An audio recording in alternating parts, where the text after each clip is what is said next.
ৰেজাউল কৰিম নিজে ক্ষমা বিচাৰিলে আৰু দলটো এৰিলে।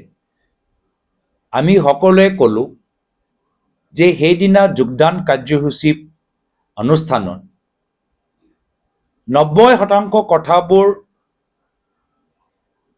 বৰ অসমৰ ওপৰত আছিল আৰু শিৱসাগৰ ধুবুৰী যিদৰে তেওঁ ৰেজাউল কৰিমে তুলনা কৰিবলৈ বিচাৰিলে সেইটো ভুল আছিল, অনুচিত আছিল। বিধায়িনী দলৰ দেৱব্ৰত শইকীয়া ডাঙৰীয়া সেইখিনিয়ে কথা কৈছে আৰু ময়ো মোৰ ফালৰ পৰা সমৰ্থন জনালোঁ। তেওঁ ক'লে আৰম্ভণিত যে ভৱিষ্যত বক্তৃতা দিয়াৰ আগত ভাবি চিন্তা কৰি কথাবোৰ ক'ব লাগে আৰু ময়ো তেনেদৰে ক'লোঁ যে ভৱিষ্যত কথা কোৱাৰ আগত সাৱধান হ'ব লাগে। পিছত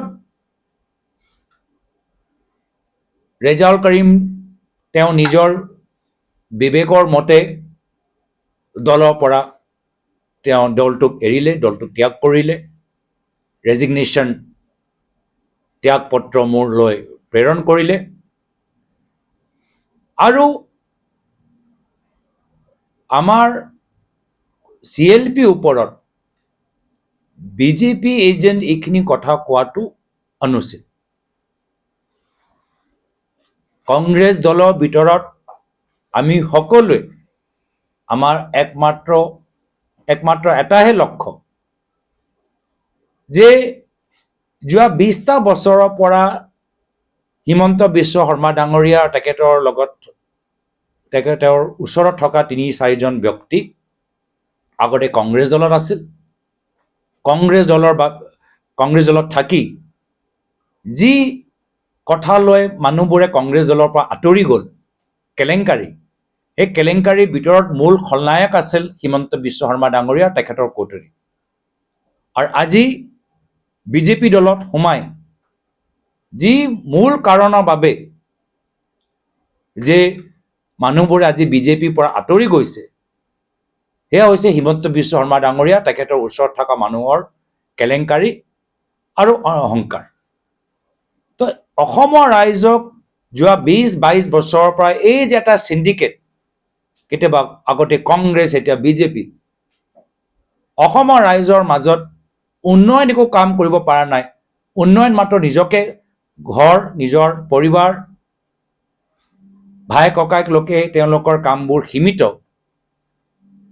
তো ইয়াৰ পৰা আমি অসমৰ ৰাইজক মুক্তি দিয়াব লাগে। এই ক্ষেত্ৰত কংগ্ৰেছ দল আৰু কংগ্ৰেছ দলৰ বাহিৰে বিভিন্ন দল আৰু সাধাৰণ ৰাইজ আজি তাৰিখত একত্ৰিত। সমগ্ৰ অসম মই ভাবোঁ আজি এই যোৱা 20টা বছৰৰ পৰা একে ধৰণৰ অহংকাৰ, ধন, কেলেংকাৰী, কলা ৰাজনীতি, মানে নিম্ন ৰাজনীতি যে কৰি আছে হিমন্ত বিশ্ব শৰ্মা ডাঙৰীয়া, যাৰ কাৰণত এটা সময়ত মানুহবোৰ কংগ্ৰেছক বেয়া পালে, এতিয়া মানুহবোৰে বিজেপি বেয়া পাব লাগিছে। ওৱান্স এণ্ড ফৰ অল, সদায় বাবে, চিৰকালৰ বাবে এইসকলক আমি বিদায় দিবলৈ বিচাৰোঁ। ৰাজনৈতিকভাৱে তেওঁলোকৰ আমি পলিটিকেল অববিচুৰি আমি লিখাটো আমি বিচাৰোঁ। মই আজিৰ দিনটোত CLP মহোদয়েও নিজৰ কথাখিনি ক'লে। তেওঁ কৈছে যে তেওঁ যি ধৰণে ক'বলৈ বিচাৰিলে, তেওঁকতো ক'লে কি, বহুতে কয় যে তেওঁ বিজেপি এজেণ্ট। সেই ধৰণৰ তুলনা বা সেই ধৰণৰ কথা ক'বলৈ যাওঁতে ৰেজাউল কৰিমৰ নাম ল'লে। কিন্তু মই ভাবোঁ যে প্ৰথম দিনত তেওঁ যি কথা ক'লে যে শিৱসাগৰ ধুবুৰী কথা কোৱাটো অনুচিত, এয়া তেওঁ মূল কথা। আৰু তাৰ পিছত ঘটনাক্ৰম যি ৰাজনৈতিক দলৰ মাজত আপোনালোকে দেখিছে কেতিয়াবা হৈ গৈ আজি তাৰিখত ৰেজাউল কৰিমে এটা পৃথক ৰাস্তা লৈছে, নিজৰ বিবেকৰ কথা শুনি তেওঁৰ দলটো এৰি দিছে। কিন্তু CLP আৰু কংগ্ৰেছ দলৰ সদস্যৰ ওপৰত এনেধৰণৰ বিজেপি এজেণ্ট মানে যে মন্তব্য তেওঁ দাঙি ধৰিছে, আমি সমৰ্থন নকৰোঁ। আমি কংগ্ৰেছ দল একত্ৰিত হৈ আজি বিৰোধী দল হিচাপে আমি বিজেপি দলৰ, বিশেষকৈ হিমন্ত বিশ্ব শৰ্মা ডাঙৰীয়া যোৱা 20টা বছৰ যে তেওঁলোকৰ ৰাজনীতি যি ৰাজনীতি অসমক ধ্বংস কৰিলে, অসমক পিছুৱাই ৰাখিলে, এই ৰাজনীতিক আমি চিৰকালৰ বাবে শেষ কৰিবলৈ বিচাৰোঁ আৰু এই ক্ষেত্ৰত আমি সকলোৱে একত্ৰিত আৰু সংকল্পবদ্ধ।